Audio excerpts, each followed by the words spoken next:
Hello everyone. मैं हूं नीलम चौहान और आप सुन रहे हैं मेरे साथ आम लोगों की ज़िंदगियों से कुछ खास कहानियां। आज हम जिस कहानी को सुनने जा रहे हैं उस कहानी का नाम है एक मुलाकात। क्या कभी आपके साथ ऐसा हुआ है कि आप बहुत सालों बाद अपने किसी करीबी दोस्त से मिले और मिलकर ऐसा लगा जैसे कि इतने सालों में ज़िंदगी कितनी बदल गई है? अच्छी या बुरी, ये तो बस मुलाकात ही बता सकती है।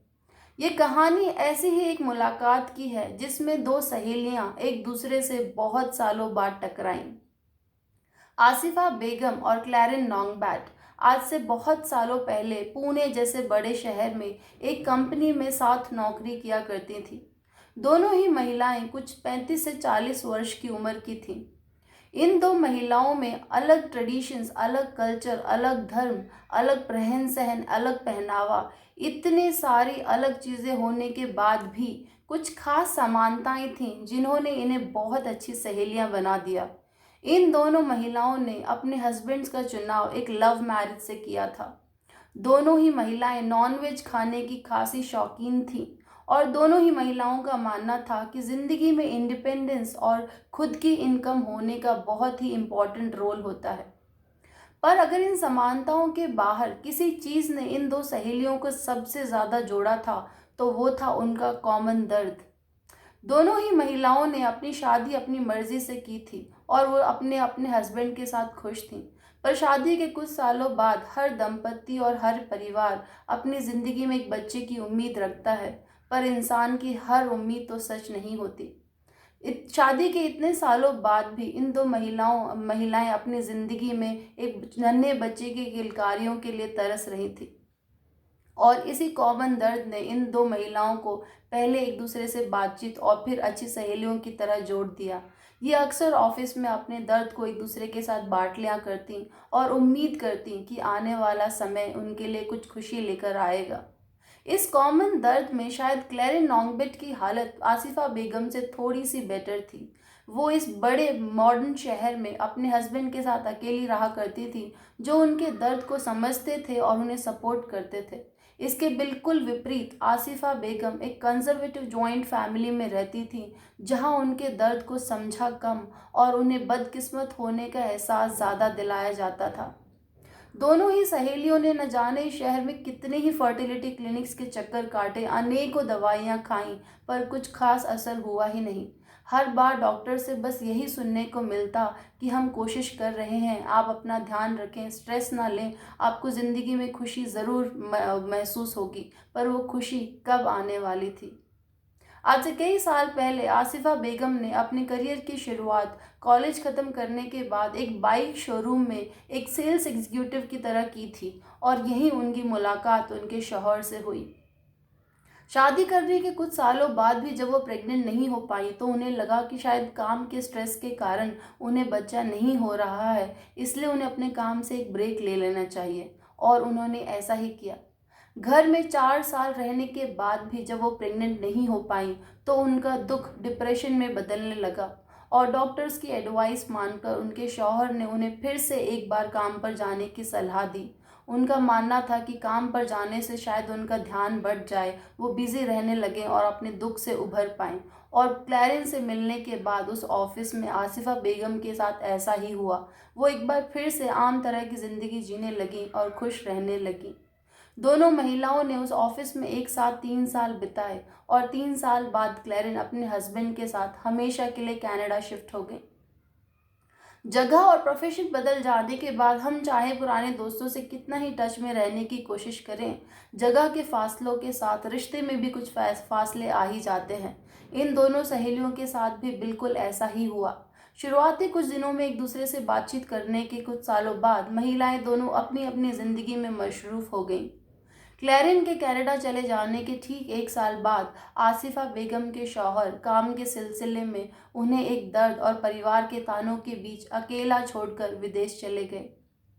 पति के विदेश चले जाने के बाद आसिफा बेगम की तन्हा जिंदगी और भी ज़्यादा तन्हा हो गई। पहले कम से कम वो अपना दर्द या दुख अपने शौहर से बांट लिया करती थी, पर अब वो ऑप्शन भी नहीं था। वो अक्सर अकेले अपनी ज़िंदगी में तन्हा बस रोती रहती। पता नहीं ये पति से जुदाई का दर्द था, बच्चा ना होने का गम, या फिर परिवार की हमेशा की जाने वाली कड़वी बातें जिन्होंने आसिफा बेगम की ज़िंदगी को दिन ब दिन बद से बदतर बना दिया। एक समय में बेदाग और खूबसूरत दिखने वाली आसिफा बेगम आज शरीर से एकदम सूखी, मुरझाई, कमज़ोर और अपनी उम्र से कहीं ज़्यादा बड़ी लगने लगी थी। जैसे जैसे वक्त बीतने लगा, आसिफा बेगम के घर में होने वाली उनकी बदकिस्मती का एहसास उन्हें दिन ब दिन ज़्यादा दिखाया जाने लगा, और इसी के साथ उन्होंने जैसे मशीन की तरह खुद को बंद कर लिया। वो घर में न किसी से काम करती, बस ऑफिस जाती आती, घर में काम करती और सो जाती। उनका जैसे घर में किसी से कुछ लेना देना या बातचीत थी ही नहीं।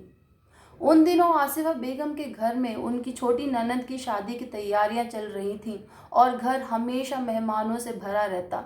घर में आने वाली हर नज़र आसिफा बेगम को ऐसे देखती जैसे कि किसी कोने में रखे कुछ मुरझाए से फूल, कुछ ऐसे फूल जो कभी जिनमें कोई जान तो बाकी थी ही नहीं। उस दिन आसिफा बेगम की ननद की शादी के लिए घर की सारी महिलाएं मार्केट जाकर साड़ी की शॉपिंग करने वाली थीं। आसिफा के बहुत बार मना करने पर भी उन्हें ज़बरदस्ती इस ग्रुप में घसीट लिया गया। उस दिन उस मार्केट में शॉपिंग करती आसिफा बेगम अचानक एक 5 साल की छोटी सी बच्ची से टकराई, और उस बच्ची की अम्मी को देखकर आसिफा बानो हैरान रह गईं।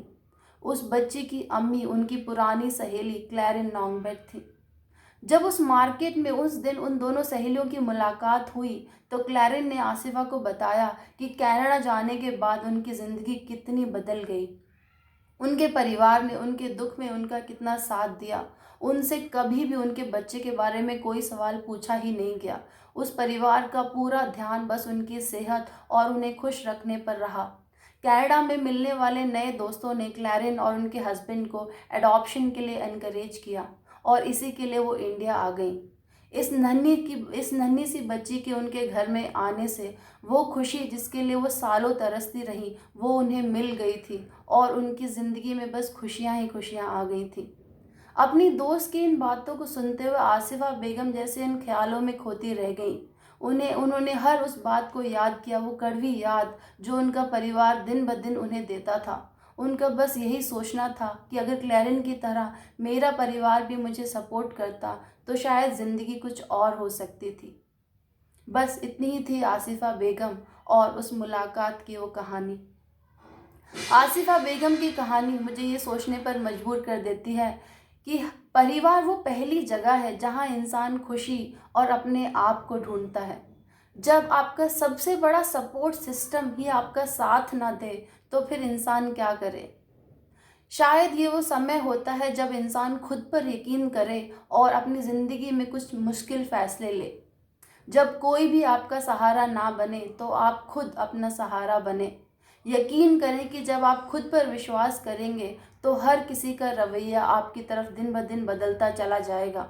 ज़िंदगी आपको एक बार मुस्कुराने का मौका ज़रूर देगी। आपको बस एक अपने लिए कोशिश करने की ज़रूरत है। उस कोशिश को कभी न ठुकराएं। बस इतनी ही है आज की कहानी। उम्मीद है आपको ये कहानी अच्छी लगी होगी। अगर अच्छी लगी है तो वीडियो को लाइक करें, शेयर करें, चैनल को सब्सक्राइब करें। मैं आपसे फिर मिलूंगी एक नई कहानी के साथ। Till then take care.